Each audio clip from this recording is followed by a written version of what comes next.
Coucou Sandrine. Coucou Barbara. On arrive bientôt à la fin de nos 2 stages à Trimurti. Déjà, je voulais te remercier du fond du cœur de m'avoir permis d'assister en tant qu'assistante. C'était une grande joie et une belle expérience. Et j'aimerais savoir comment tu fais pour qu'à chaque stage, chaque élève puisse ressortir nourri alors que personne n'a le même niveau. Comment tu fais? Ça, c'est le secret, ça. Alors, comment je fais? Bon, déjà, il y a ces années d'expérience, ces années de pédagogie que j'avais déjà avant d'entrer dans ma formation de yoga, puisque j'ai toujours enseigné le sport. Et bien sûr, la pratique et l'approche graduelle du yoga Iyengar m'a apporté toute cette précision de reconnaître aussi chaque individu avec sa structure, avec sa structure non seulement physique mais aussi mentale, avec ses résistances, ses contractions, comment aborder ces contractions, comment savoir les lire, les contractions de l'élève. Alors c'est déjà en passant par savoir lire ses propres contractions soi-même. Et ça, c'est une introspection que j'ai faite aussi très profonde. Et apprendre à lire ses contractions, c'est aussi pouvoir ensuite lire les contractions des autres et leur apporter ce dont ils ont besoin. Et qu'est-ce que viennent chercher les gens? Je me rends compte en fait dans ces stages, c'est bien sûr sans qu'ils s'en rendent compte au départ, c'est le calme.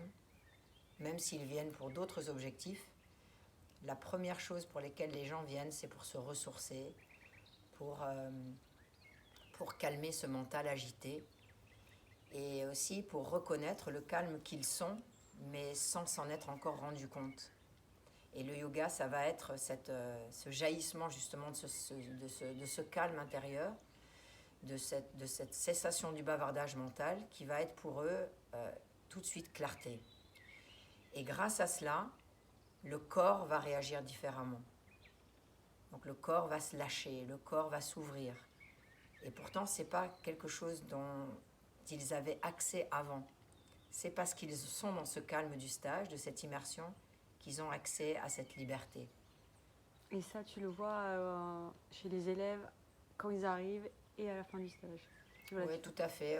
La manière dont les élèves bougent, c'est très rapide maintenant. J'ai un rapide coup d'œil. Puis aussi cette transparence du cœur qui est maintenant beaucoup plus ouverte.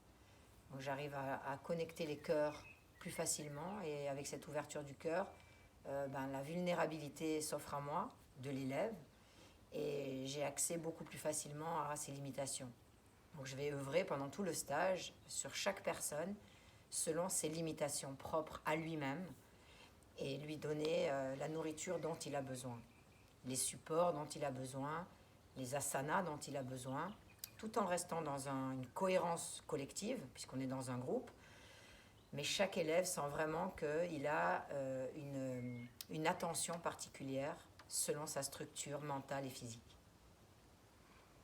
Et c'est quoi aujourd'hui qui a fait que tu as pu en arriver là? Est-ce qu'il y a quelque chose que tu as fait en plus depuis ces derniers temps qui a fait qu'aujourd'hui tu as ces compréhensions, tu as ce recul par rapport à toi, aux élèves? C'est beaucoup l'étude. C'est une étude alors c'est déjà une remise en question. C'est-à-dire qu'à chaque fois que je fais un cours, j'ai maintenant cette capacité de me remettre en question et de savoir qu'est-ce qui manquait, qu'est-ce que j'ai voulu enseigner à un moment donné où ça manque encore de détails et de précision. Donc je vais bien sûr, dès que j'ai du temps libre, revenir sur mes bouquins, revenir sur les enseignements de mon maître, revenir sur les ajustements, sur peut-être la physiologie, la connaissance. Et puis j'ai fait aussi cette introspection par ce parcours introspectif qui m'a libérée vraiment de cette nature de l'ego, de cette obligation de bien faire, de cette obligation de vouloir montrer que je suis capable d'eux. Donc j'ai quitté ce doute et je suis en cohérence complète avec ce que je suis ici et maintenant, avec une perspective toujours de m'améliorer, d'être au service de plus en plus avec de la qualité. Ça, c'est ce parcours-là qui m'a offert tout ça. Cette introspection profonde de 6 mois, avec ce retour de ce référent pédagogique qui m'a donné des outils supplémentaires pour me remettre en question, qui a pu lire aussi mes contractions comme moi je les vois maintenant chez mes élèves. Donc c'est une permanente transmission de ce que est l'autre, ce que m'offre l'autre, ce que je peux lire dans l'autre, et ce que à travers je lis dans l'autre me parle à moi-même. Et c'est voilà, cet échange humain, de cœur à cœur, cet échange d'amour.